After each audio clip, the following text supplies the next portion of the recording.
gara namoota dhibee kanaan qabamaniitti gaafa deebinu kanaan dura dhibbantaanii 60 ta'antu biyya alaatti deemee akka inni galaa ture deemee akka inni as galaa ture argaa turre amma garuu dhibbantaan 80 kan ta'an immoo biyya alaan deemne akkasumas immoo namoota wajjin tuttuqqe kan hin qabne akka ta'edha kan inni argisiisu. Actually amma biyya keenya keessatti kana booddee biyya alaatii dhufe wanti jedhamuyyuu gatii akka hin qabnedha kan inni argisiisu jechuudha. Kanaaf egaa biyya keenya keessatti lakkoofsi namoota vaayirasii kanaan qabamaa jiranii baay'ee ol ka'aa akka inni jirudha kan inni argisiisu. Du'ii jiru keessaa immoo kan baay'ee nama gaddisiisu namoonni 3 kaleessa du'anii riizaaltiin isaanii ergi isaan du'anii booddee akka inni koronaa vaayirasii ta'ee barame jechuudha. Namoonni mana yaalaa akka isaan deemaa hin jirredha kan nuti arginu. Mee walumaa galatti daataa kanarratti hundaa'uudhaan Dooktar wanti isinitti mul'atu maali? Eeyyee gamma qabxilee amma kaastirraa kaasee yeroo ilaallu tokko namoota dhukkubichaan qabaman keessaa kan itti fooyya'ee fayyanii xinnoodha. Kana jechuun maalidha? Paandemik yookiin epidemikii kana ni gara jalqabaa jirra jechuudha. Kanaaf kana boodayyuu dabaluu danda'a waan jedhutu nutti himaa. Lammata kan inni nutti himu hawaasa keessa faffaca'eera. Keessumaa Finfinnee keessa. Kanaaf ammas duraan namoota travel history yookiin immoo gara biyyoota biraatti namoota deeman wajjin namii wal qunnamee yookiin immoo deemee beekaa inni jedhu kana booda tarii Finfinnee ta'a jechuudha. Ammoo Finfinnee dhaqee beekaa ta'a gara baadiyyaatti. Asitti garuu uummata keessa faca'eera. Levelii 4 qaba miti no case sporadic tokko tokko yeroo jiru cluster warri jennu jira. Achi community transmission. Amma phase 4 phase sana keessa irra jechuudha. Amma hawaasa keessa faca'eera. Keessumaa Finfinnee keessa. Suni kan inni nutti himu travel history kana booda wanta Finfinnee keessatti apply godhachuudha. Maaliif uummata keessa faca'eera waan ta'eedha. Isa warra amma fakkeenyaaf postmortemii yookiin namoota erga baay'ee dhukkubsatanii erga isaan du'anii booda qorannoo isaan irratti godhameen vaayirasichi argamu jechuun akka titte namoonni sodaamaan ta'uu danda'a gara mana yaalaa deemaa jiranii jechuudha. Sodaan yeroo jennu maalidha? Stigmaa ta'uu danda'a. Sodaa fakkeenyaa fi inni koronaa dhukkubsate yookiin kan dhukkubikee koronaa isa jedhu sodaachuudhaan ta'uu danda'a. Namni tarii gara mana yaalaatti deemuu irraa of qusachaa jira isa jedhu nutti himuu danda'a jechuudha. Egaa waliigala kana jechuu dandeenya. Garuu inni guddaan maalidha? Dhukkubi kun amma reefuutu uummata keenya keessatti babal'achaa jira. Baay'ee dabala. Kana boodadha kan nuyi baay'ee dabaluusaa eegnu waan ta'eedhaaf namni of eeggannoo isa kanaan dura godhe caala gochuu qaba. Meegaa of eeggannoo irratti almost Chaayinaa keessattuu inni jiruuti kan nuni waachuu jalqabne uummata keenyatti of eeggannoo gochuu qabna. Of eeggannoon kanaaf godhamu immoo maal ta'uu qaba? Nunis guyyaa guyyaatti dhibeen kun haaraa waan ta'eef gaafa barruu waan haaraa finnee uummata keenyatti himaa turre. Of eeggannoo uummataa irratti akkasumas immoo waliigala dhibee kana ittisuu irratti akka biyyaattis wanta jiru irratti wanti isin argitan maali? Uummanni dhuguma of eeggataa jira.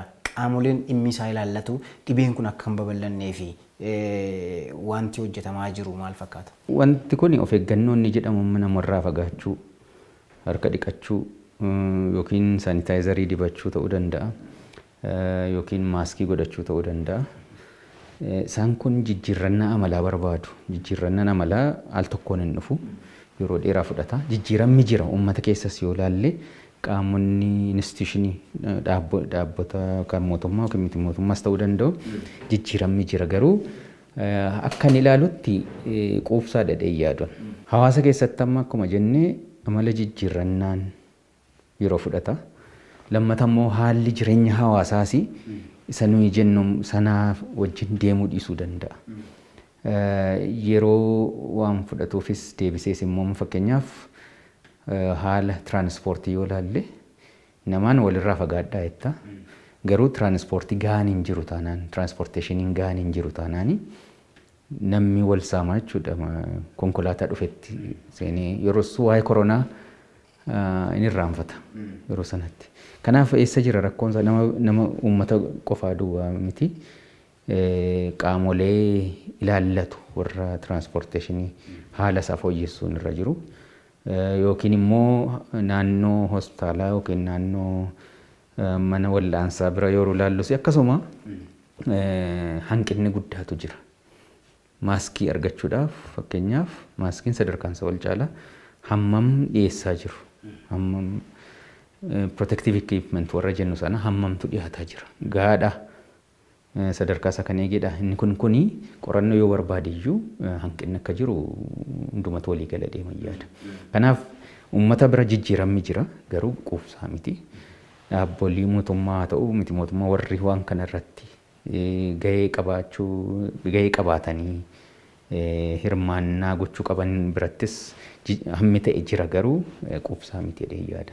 Mee wantoota lama irratti xiyyeeffannee ergaa dabarsinu. Inni jalqabaa dhibee kana caalmi garmalee akka hin babal'annee fi wantoonni uummanni gochuu qaban jiru akkasumas immoo kan mootummaan gochuun irra jiru jira. Fakkeenyaaf akka koottanii maala namana inni jalqabaa uummatatu ga'ee guddaa qaba jedheetan amana kanarratti. Wantoonni vaayirasiin kun akka barumsa arganneerra by the way nuti sababiin isaa ji'a 3-4 barumsa akka argannuu fi vaayirasiin kun biyya keenya keessa hin galle ture. Sirriitti ergi biyyoota kan biraarraa barumsa argannee booddee vaayirasiin kun gara biyya keenyaa dhufe.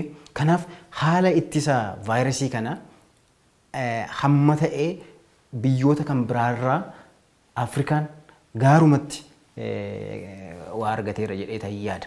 Kanaaf uummanni keenya haala ittisa vaayirasii kanaarratti sirriitti xiyyeeffachuudhaan keessumaa manaa bahuu dhiisuu yoo barbaachisaa ta'ee manaa baane yeroo dheeraa mana turuu hin dandeenyu.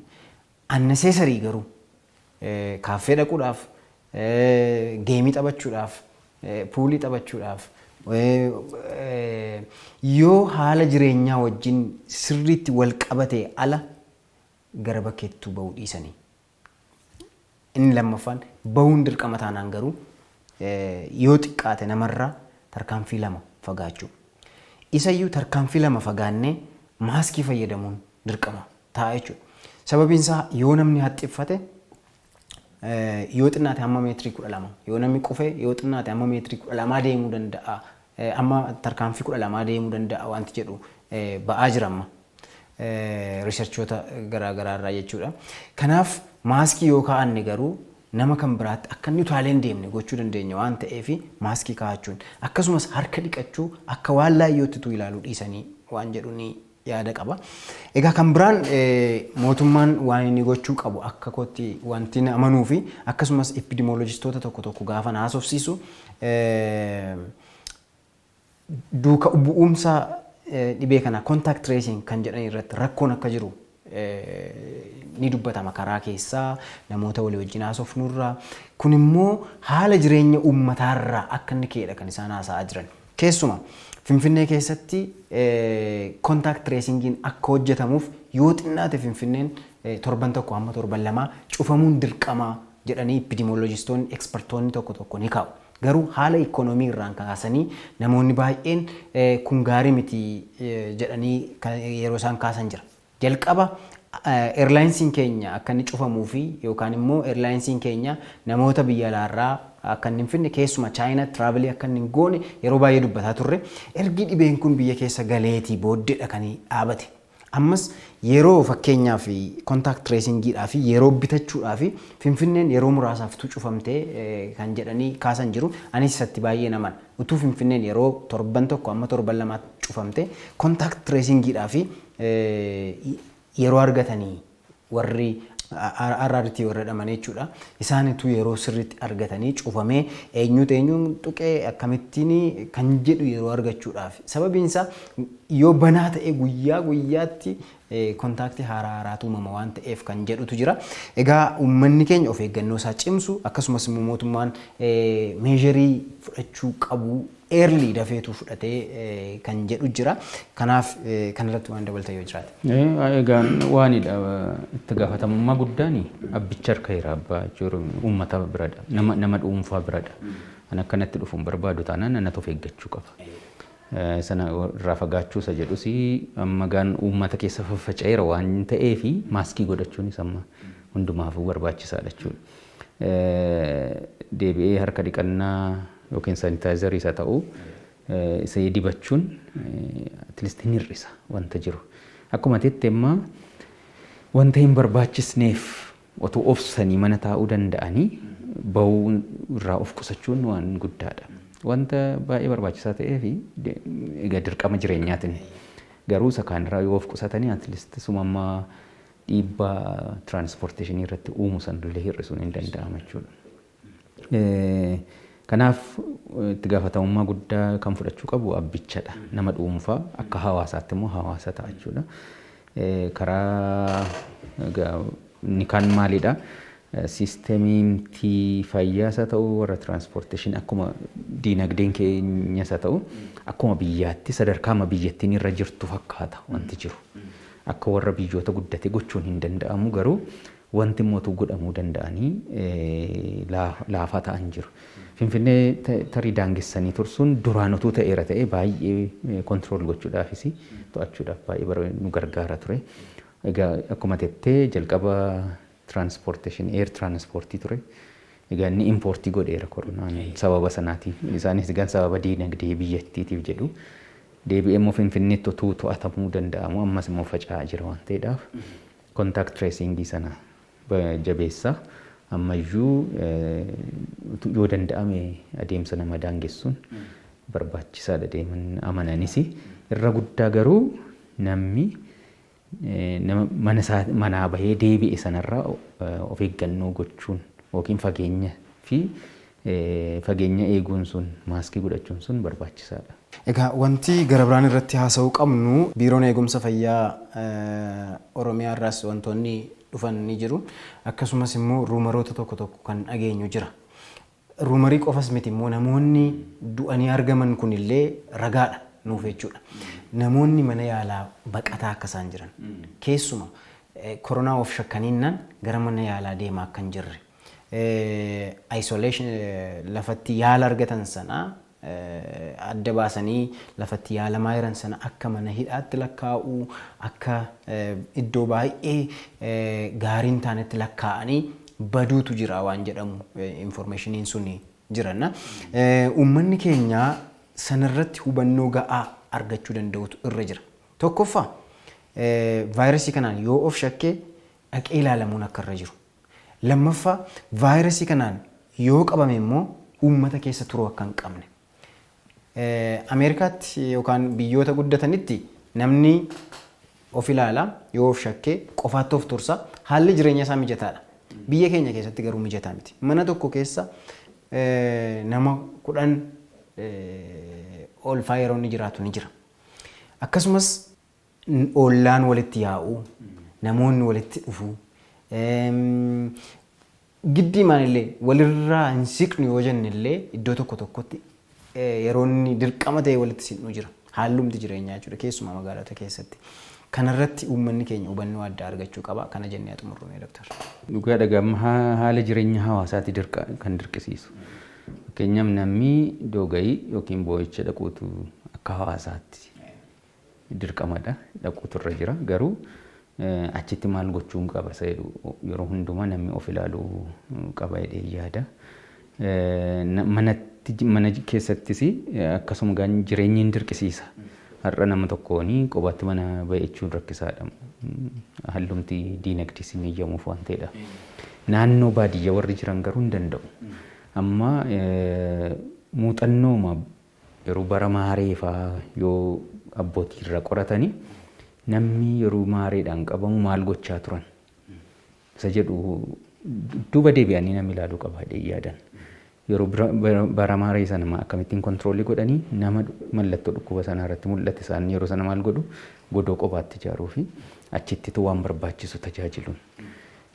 Amma gan namni inni kun immoo akka sanatti mul'atu waan ta'eedhaa fi namni maal gochuu qaba hundumtuutti gaafatamummaa fudhatee yoo mallattoomti sun illee irratti mul'ate dafee ilaalamuun suni maatii isaatiif of qusachuu yookiin maatii isaatiif keerii gochuudha jechuudha.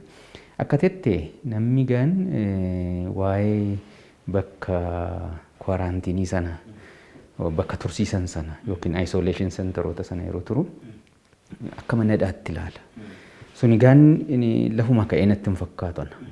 Dhugaa qabaachuu danda'a wanti kun.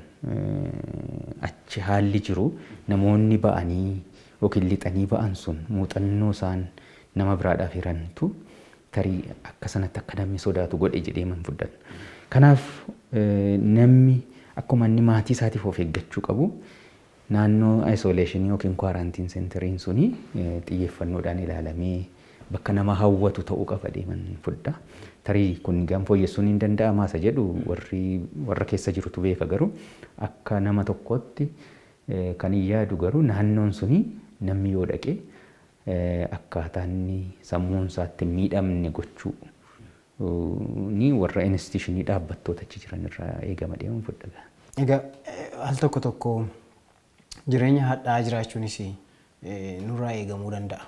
Maybe akka biyyaatti institutionoonni jiranis kana gochuun dirqama isaanii ta'uu danda'a. Garuu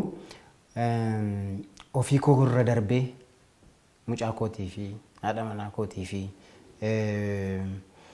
naannoo kootii fi ollaa kootii fi deemee jireenya hadhaa jiraachuun barbaachisaa ta'uu danda'a al tokko yoo ta'e jechuudha.